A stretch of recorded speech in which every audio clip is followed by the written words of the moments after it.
I might just edit some of my talking out when I do the actual. So, as I said, the snout will really define itself as you begin to erase lines and whatnot. I'm actually having problems on how the lower mouth should connect to the upper, and it's really an experiment. I'm fairly happy with this, but you know, I'm sure it could easily change. But I'm going to bring the cheeks out from the corner of the eye here. Fortunately, my hand is kind of getting in the way of my work. So, and yes, for those of you who are D&D people are recognizing the book I'm drawing on. I'm sure my husband will be really happy with that. And I'm putting in her cheeks, which will connect to the neck that I've drawn. And this is where I begin the process of doing her hair. Now, the hair will always come above the head. It's the rule of hair because it's more puffy than our scalp. So what I'm going to do here is I'm just going to draw my typical way of doing hair is I have a V for where the part is on their hair, and I'm going to draw, since she is long-haired, I'm just going to draw a thing on either side so that, and this will be edited later, I'm just trying to get the general overall feel for her down. Now, her hairstyle is very interesting. I really like it.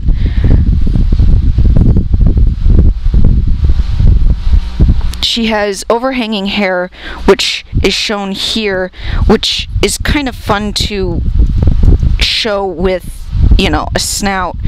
I'm going to put up a little curly cue right here to show that it's hitting the snout and going upwards. And then it has an overarching piece right here, which comes down in front of the face.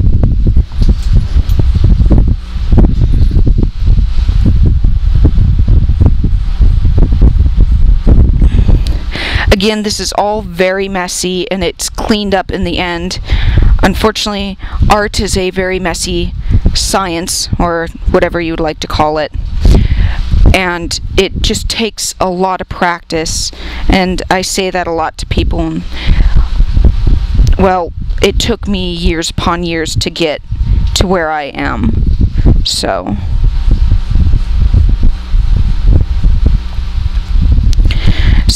I'm currently doing her hairstyle, and it's coming out okay. I mean, I wish I could do better, but, you know, again, nobody's perfect. And she has ears, which will go in behind her hair. Let's see. I do a little triangle for the ears.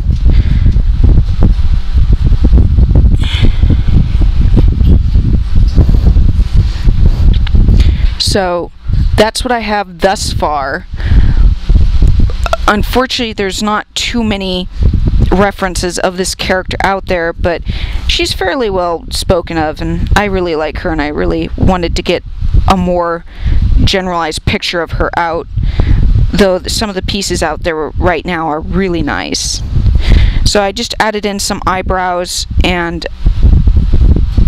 doing part of the little lines on her eyes. Again, this will be scanned in, and I'll probably put it at the end of this for a general idea of what it came out to look like. I'm going to broaden the neck a little bit because it's really, really narrow. Again, I'm sorry if my hand keeps covering up the work that I'm doing. I'm really trying to keep my hand out of the way. It's just, again, I've never drawn on camera before, and so this is a very new experience. Now, what I'm doing right now is I'm going through and darkening the lines for the body. This is where I actually start adding definition to the form of the character, and this is also where I'll probably start erasing lines once they're not necessary. So arms have kind of a dip to them. They go out and then come back in, and then out and in again. So here I've discovered that my arm was off a little bit, but you can always work with that, because right here it came in a little further than I was expecting. But again, you work with it as you go. Everyone has their own style. So I'm doing the same thing with the other arm. I'm adding some definition to it.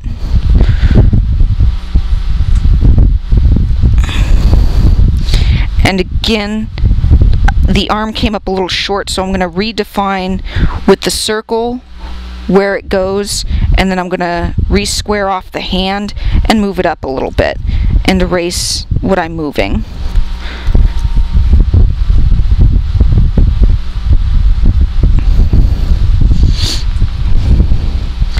Now, breasts are fun things to play with. Wow, that sounded horrible. Anyway, I have never really been good with the bazoombas. Yes, I said it. But anyway, here I am, a female, and I don't even know how to draw them very well. You start off with the circle, and you probably want to try and stick to the circle, but in this case they are very large, and they will put pressure against one another, so they're going to be slightly, it'll show up more when you put clothing on her. But whenever I draw, I never start off with clothing on my characters. I will always draw the general outline first, because it works a lot better, and just trying to draw a character straight off the bat, unless you're that kind of artist, it's a little too difficult. So again, like I said I'd probably be removing some of the lines. Now, the guidelines that I've made underneath are not exact. Chances are I'm going to be moving them around a little bit to suit her body frame as I go. So things will change. I made her right here a little bit wider. I pulled it out a little further to fit her chest size a little bit, so that way it makes a little more sense what's holding up the rack. And so in that case, I'm going to be also moving out the other side a little bit. Now, females have wider hips, so that's why we have the dip here, is to accommodate and actually create hips as we come out. Now, you don't want to make it just a bump, because then it just doesn't look right. But you want to define where everything is. This is the crotch region, and it's going to go down into the legs.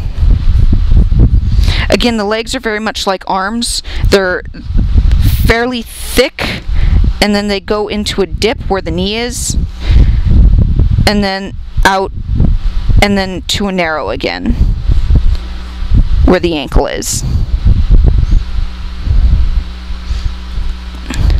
I think I need to zoom out. There we go.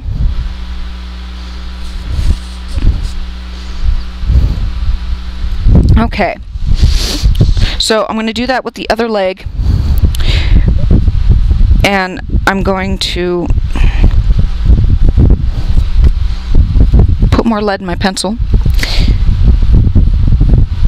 And yes, I use a mechanical pencil. Some people say it is really stupid to use a mechanical pencil, but that's everyone, again, is their own artist.